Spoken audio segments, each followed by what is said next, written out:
Do you remember earlier on this morning, Minister Adner talked about the lunch meeting yesterday? I wasn't here yesterday, so I asked how it went. I'm not going to say who said this, but they said it was amazing. Ambassadors at the UN behaved like real people at the UN. That is the magic of this conference. I like this. Let's see if we can keep that going. People at the UN behaving like real people. No pressure. Minister Gabriel Wikström of Sweden is the Minister for Public Health, Healthcare and Sports, and a real person. Thank you, and thank you for that. And good morning, everyone. I must say it's very good to be here in New York with you all today for a very imaginative and challenging concept and conference, the Barbershop. So originally I thought I would not be starting with the usual phrase, ladies and gentlemen, but with just gentlemen, to then talk about gender equality. This was someone who represents a country that has long worked on equality in society and between the sexes. For someone who has long considered himself a feminist, something even stronger since the birth of my daughter 6 years ago. So that just gentleman did make me stop and think, which is really what this concept, this conference, ladies and gentlemen, is all about. So some of those thoughts, if I may. I was born in a small town built around a mine. Mining was, like so many old industries, men's work, which split families, the town, and society. A divide between those born to produce and those born to reproduce. Two tribes. Mining in Sweden and worldwide has moved on. Like so many industries and the ways we work, it and they have developed, advanced, and evolved. But what about ourselves? After all, we humans are supposed to be the most adaptable beings on this planet. Yet how much have our own ideas, attitudes, and practices towards each other, to the other half of the human race, also developed and advanced as we enter the 21st century? Have they evolved too, at home, at work, and in our societies? Are we being as smart with equality as we are with technology? Much has been done in many societies worldwide. The Nordic countries, for example, are well known for shared parental leave. In fact, we do now have more and more fathers who are not being just told or forced to change old ideas of masculinity and the family.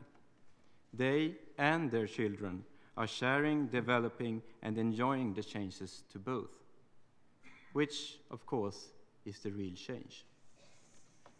And as mothers have always known, it was never just about changing the diapers. So behind the statistics, there is a quiet evolution going on in more and more homes.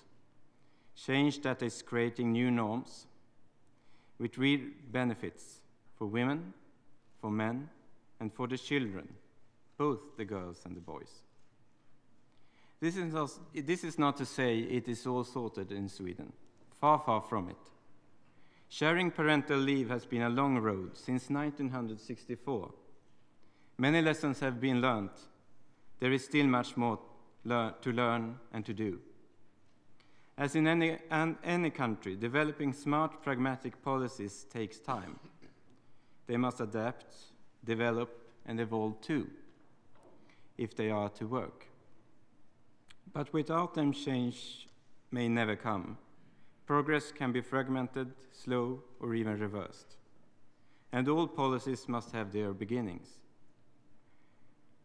A very recent example is my government's initiative to take a perspective on gender in pursuing a feminist foreign policy. This ranges from working for women's rights and equal representation to the equal distribution of resources, or simply making sure we also focus on women and mothers caught up in the world's conflict zones. We know, of course, that just passing laws for gender equality is not a silver bullet. They don't deliver change on a plate, whoever washes it up.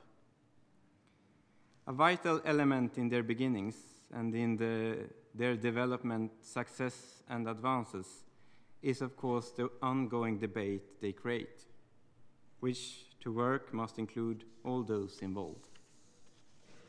Not just debate in the media and parliaments, but discussions between ordinary people who used to be called the man on the street. Of course, challenging old assumptions and the wrongs of gender involves men as well as women. Giving up unearned privilege will involve men as well as women. And doing the right, not the wrong thing, means men too. And domestic violence is wrong.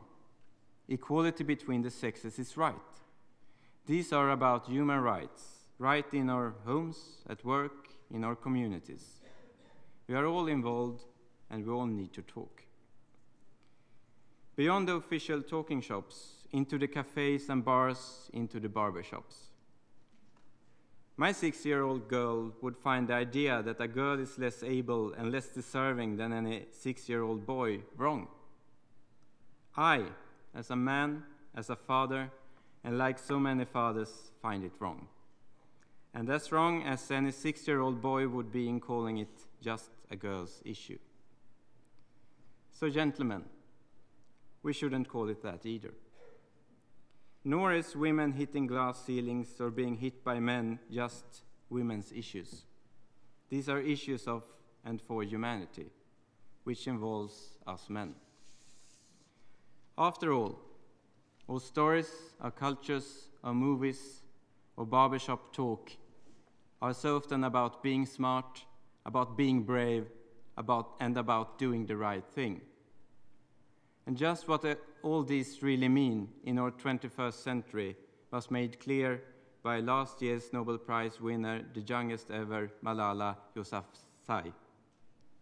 If a 15-year-old schoolgirl could speak out so intelligently for such basic equality for girls, fully knowing what risks she ran, then, gentlemen, perhaps we should really man up and start to speak out about and for women ourselves.